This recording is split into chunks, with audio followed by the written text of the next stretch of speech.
Anak kandung Datuk Seri Najib tak pernah masuk rumah Datin Seri di Taman Duta sehingga selepas pilihan raya. Tidak pernah. Sebenarnya dia ada dua tiga cara. Satu cara yang paling senang. Dalam makanan Datuk Seri diletak pelbagai makanan yang telah disediakan khas oleh bomoh-bomoh Datin Seri. Di mana bila Datuk Seri makan makanan tu dia mengalah. Dia mengalah, aku bagi dia selepas dia makan makanan yang disediakan. Seperti Datin Seri ni bukan saja bos dia, tapi Datin Seri macam pemerintah Datuk Seri Najib.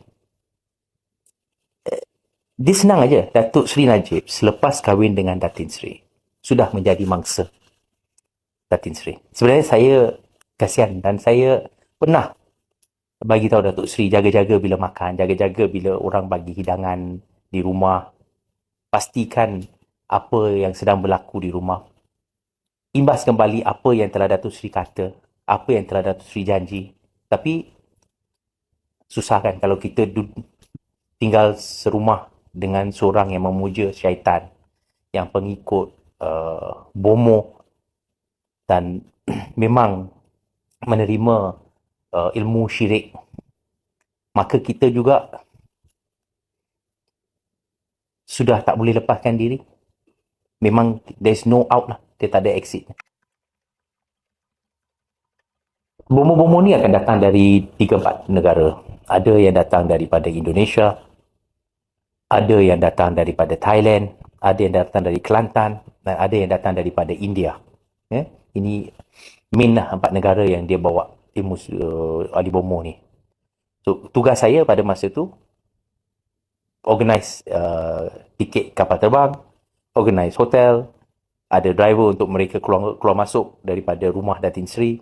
Dan kadang-kadang upacara itu bermula malam pukul 10, pukul 11 sampai 3-4 pagi. So, kerja saya memastikan bahawa mereka dapat full service lah. Kita akan pastikan mereka tidak ada komplain. Apa-apa yang mereka perlukan akan dibuat. Termasuk duit pembayaran kepada mereka. Datin akan bagi duit dia. Kita akan pastikan duit itu sampai kepada mereka. Logistik dan PR untuk mereka. Pasal Datin tak percaya dengan lain orang untuk menjaga benda ni. Dia bagi saya kerja untuk semua kerja-kerja, bukan saja bomoh, tapi kadang-kadang kawan dia datang dari luar negara atau ada VIP di Malaysia yang dia nak saya jumpa untuk bagi tahu apa yang dia nak di segi kewangan, atau ada apa-apa keperluan dia yang memang PNC, dia akan suruh saya pergi, bukan pegawai-pegawai dia. Dia ada lain-lain upacara. For example lah, ada satu ketika saya dekat rumah dengan bomoh daripada Thailand. So, bomoh dari Thailand ni, dia 2 orang. Seorang, dia memang orang Kelantan. Nama dia Kak Jan. Lagi satu daripada Thailand lah. Perempuan juga. So, mereka akan bawa bermacam makanan, bawa bermacam macam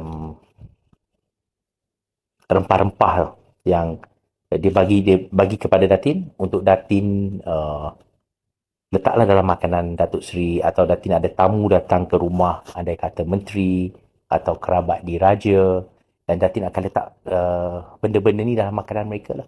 Niat Datin satu saja, bukan nak racunkan mereka, tapi nak pastikan mereka akur dengan apa-apa yang Datin nak, yang mereka memang sanjungi Datin Seri. Dan mereka, seperti Datuk Najib, mereka melihat Datin Seri sebagai pemerintah mereka. Mereka akan akur tanpa apa-apa halangan arahan Datin Seri. So, itulah cara dia buat dengan makanan. Ada satu ketika masa Raja Perlis adalah yang di-Pertuan Agong, dan Datin Seri dan Datuk Seri pada masa itu, Datuk Seri belum menjadi Deputy Prime Minister lah. Belum menjadi Deputy Prime Minister lagi. Masih Menteri Pertahanan. So, Datin Seri sangat-sangat lobby kepada Permaisuri Agong isteri Raja Perlis untuk mendapat satu persahabatan dengan beliau di mana Raja Perlis akan setuju untuk menjadikan Datuk Seri Najib Timbalan Perdana Menteri dan seterusnya untuk menjadi Perdana Menteri. So, setiap hari malam lepas maghrib, Datin Seri akan ada satu gambar yang di-Pertuan Agong, Raja Perlis dan Permaisuri. Dan Datin Seri akan buat satu sembahyang dengan bomoh yang datang ke rumah. Masa tu memang waktu yang sangat kritikal lah untuk dia menjadi Timbalan Perdana Menteri. Jadi dia akan buat kita panggil joystick lah. Kalau Cina panggil joystick, kalau kita India panggil agarbati. Dia akan buat semayang kepada. So bomoh ni dia bukan pakai tangan buat dia punya semayang, tidak. Joystick tu diletak atas meja. Lepas tu dia buat satu semayang tau. Dia panggil lah. Ini semua lepas maghrib. Dia buat satu semayang, dia panggil semua jin-jin yang sekeliling dalam yang dikawal oleh bomoh tu untuk datang ambil colok ni. Kita tak nampak jin ni. Tapi colok tu bukan satu, kadang-kadang 10-20 colok. Dia akan sendiri, mata kita nampak colok tu, joystick tu sendiri terbang kepada gambar yang di-Pertuan Agong, Permaisuri Agong, dan dia akan buat semayang kepada mereka. Kita tak nampak, tapi 20-20 colok ni sedang berpusing di depan dia untuk masa hampir 1 jam setengah. Semayang, lepas tu bomoh tu dia buatlah dia punya mantra-mantra bomoh dia untuk nak bagi yang di-Pertuan Agong, nak bagi Permaisuri Agong suka dengan Datuk Seri. Rela beri pangkat ini kepada Datuk Seri dan tidak akan halang bila kerusi Timbalan Perdana Menteri, kerusi Perdana Menteri diberi kepada mereka. So ini berlaku setiap hari, setiap petang, sehingga Datin Seri akan sengaja buat function dekat rumah, panggil Raja Perlis, panggil yang di-Pertuan Agong, panggil Permaisuri Agong, konon-konon nak buat tarian pocok-pocok dekat rumah. Tapi dekat rumah tu, dalam majlis tu, bomoh tu duduk. Bomoh tu cari apa? Dia cari rambut Permaisuri, dia cari rambut Datuk yang di-Pertuan Agong. Dia perlukan satu barang daripada tubuh jasad orang yang dia nak mantra tu. So dia carilah rambut dia. Dia kalau dari Thailand dia orang Buddhis. Kalau dekat dari India dia Hindu lah. Kalau Indonesia dia Muslim. Dia orang Muslim daripada Indonesia. Tapi dia memang bomoh. Berbagai lah. International. Memang soal bomoh ni, soal nak memuja ni, Datin Seri, semua agama dia memuja lah. Sebenarnya apa sih dosa Anda terhadap Datuk Mahathir ini sehingga dia begitu marah pada Anda? Andi harus tanya dia. Betul juga ya. Banyak yang menduga kemarahan Datuk Mahathir kepada Anda karena pada dasarnya Anda tidak sabar untuk segera mengambil alih kekuasaan dari Mahathir.